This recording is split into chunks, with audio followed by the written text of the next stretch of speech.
Hey, what's up guys? Welcome back to today's video. Today, we'll be talking about my biggest regrets in college.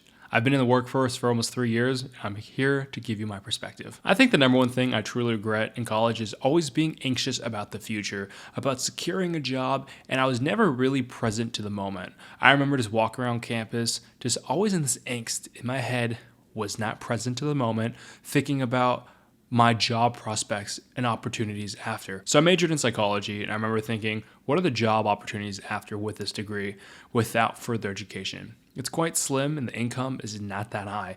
So I was always afraid of what am I going to do? Do I want to go for my PhD or XYZ?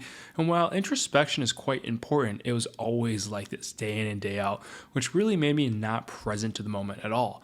I could probably count on my fingers how many times I was actually present in my college experience because I was always afraid about what the next step was, getting an internship, focusing everything on my career. And while I am in a great position now in a big boy consulting job, I figured it out. I took it day by day and it worked out. And there's nothing I could have done to plan for more success. I was doing well in school. I was networking well. I think the number one thing I could truly say was to enjoy life a little more, study a bit less. I graduated with 3.75. Does it really fucking matter?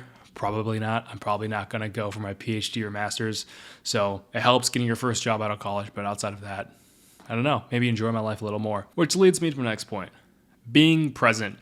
I was rarely present in college, if ever. Everything I did was for the next step. What's the next goal, right? Like passing my midterms, and there's studying for my finals. And once the final was going, I was like, how about next quarter? What am I going to do? So I was planning for the future. So when I was out with friends, I was just thinking, this is stupid. This does not benefit me or my career. It's not productive. Getting drunk with my friends was useless. And it's I don't know. There's a beautiful aspect of being kind of a degenerate in college, right?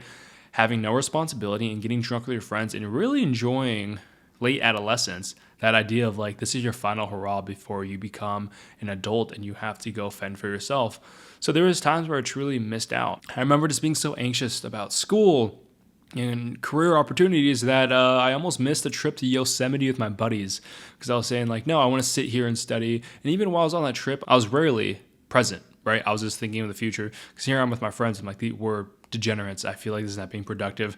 And maybe that's the Asian thing in me, right? The Asian upbringing is everything you do has to be productive to help your career, and fun is a waste of time. Understand it. That productivity monster. So yeah, I remember just wasting a lot of time with my friends, and looking back now, especially graduating during COVID, never got a proper celebration, never got a final hurrah. I truly do miss those experiences and wish I was more present with my friends because I moved to the East Coast and they're all in California and they moved all over the States, and it's really hard to get together. I think you start to understand that as you continue working. I'm 25 currently in the corporate consulting lifestyle, and it is really hard to find time, especially with the time difference of the East Coast to the West Coast. Just getting time to go see each other and saying I love you and I miss you, and slowly you start drifting off, considering that now I'm engaged and eventually we'll get married. Eventually you have kids and life does get more difficult, okay? I think the third thing I'd say was trying my best to fit in with the frat culture or the popular kids. I get it, right? Even in high school and college, you really want to be well known. You want to fit in. You want to have friends. You want to be liked. And I wish I didn't spend so much time trying to impress the people that really didn't give a fuck about me and people who were just in the frat scene because I thought those people were really cool. And I look at them now and it's they're doing the same thing. They're 3 years out of college, still going to frat parties, still getting drunk every Thursday, Friday, Saturday night. And it's exhausting. I wish I spent time with more of my quality friends, the quirky friends, the friends that I actually maintain to this day, because those popular kids that I thought were my friends, look, they're a dime a dozen.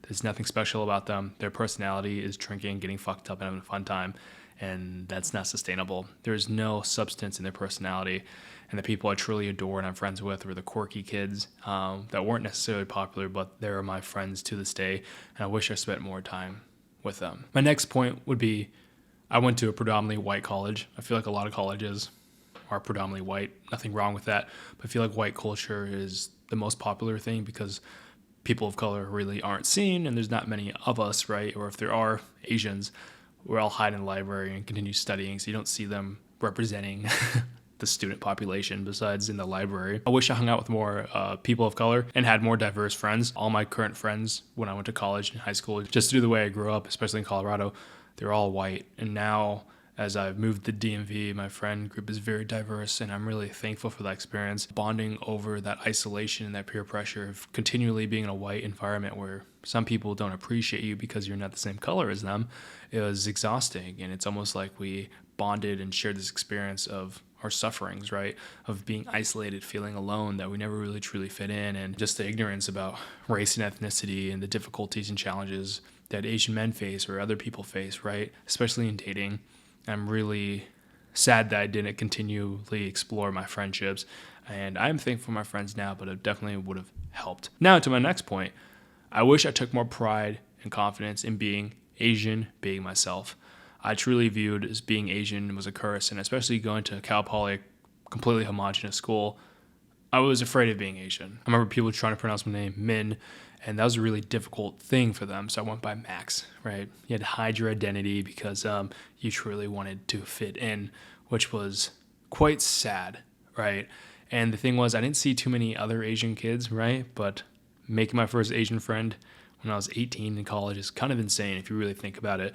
I grew up from 0 to 18 with 0 Asian friends besides my brother. So imagine that exposure. I would have taken more pride and had more confidence in myself and wouldn't be afraid of being viewed as less, right? I remember, especially in the frat scene, there was this disgust towards me that I was even rushing this fraternity, considering that I was Asian. And you look around, it was just like, no diversity, right? And some people questioned me, like basic questions like, where are you from? Let's say Denver, like, no, where are you truly from? Stuff like that. And it was like, just a look of disgust, like I never really fit in. Like, why? What are you doing here? It's because people have this perception of what Asian was, and seeing a very confident, well-spoken, intelligent, confident Asian man, it was not in their personal experience. They'd never had experience with Asians, right? So they had no notion of what Asian men can actually be. So I think consistently challenging stereotypes and discrimination got really exhausting, versus just finding the people that truly understood me and then ask questions instead of trying to explain myself to people. I think that's the biggest thing. I would also say to myself that the depression and anxiety that I did feel in college, because college is quite a depressing time. You're isolated, you're away from your family, you're truly on your own, and you're trying to figure it out. And the social pressure from society, pressure from yourself, right? I would say take care of my mental health. I think mental health is a really important thing. And feeling depressed, truly depressed, I would give myself grace in the sense that what I'm feeling is quite valid, especially in the Asian culture where mental health is not really taken seriously. Some people say, well, you have a college degree or you're in college, you have food over your house, you should be grateful. Why the fuck are you depressed? Stop being a little bitch. I mean, that's literally what Asian culture thinks of mental health. They don't think that you can be truly depressed considering the circumstances. But let's say that if you're feeling sad, if I was feeling sad, embrace that. Go to more therapy, go get help, go ask for help from friends that you aren't doing well. And I wish I reached out to more of my community, because dealing with mental health issues by yourself, isolated, especially with the pressures of school and graduation, it can get really nasty. And I really wish I went to more therapy, especially since therapy was free on college, right? If through the college campus. Well, it's not free, you're paying tuition, but it's like still included. I wish I reached out more and made it more of a practice to talk about it, as well as find older mentors in explaining my struggles and having that sense of peace and calmness for maturity that, dude, you don't need to have it figured out. What you're feeling is quite valid. You have all these hormones running all over. You're by yourself. You're struggling to find independence of what it means to be yourself. It's quite the normal time. So yeah, those are all my biggest regrets in college, and I hope you guys find some value. If you guys want to talk about this further, please check out my website, bedroom-talks.com. It's in the description below.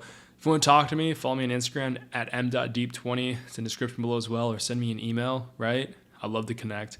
If you want to book a call, check out my website. The price is on there. I hope to talk to you soon. As always, wish you the best.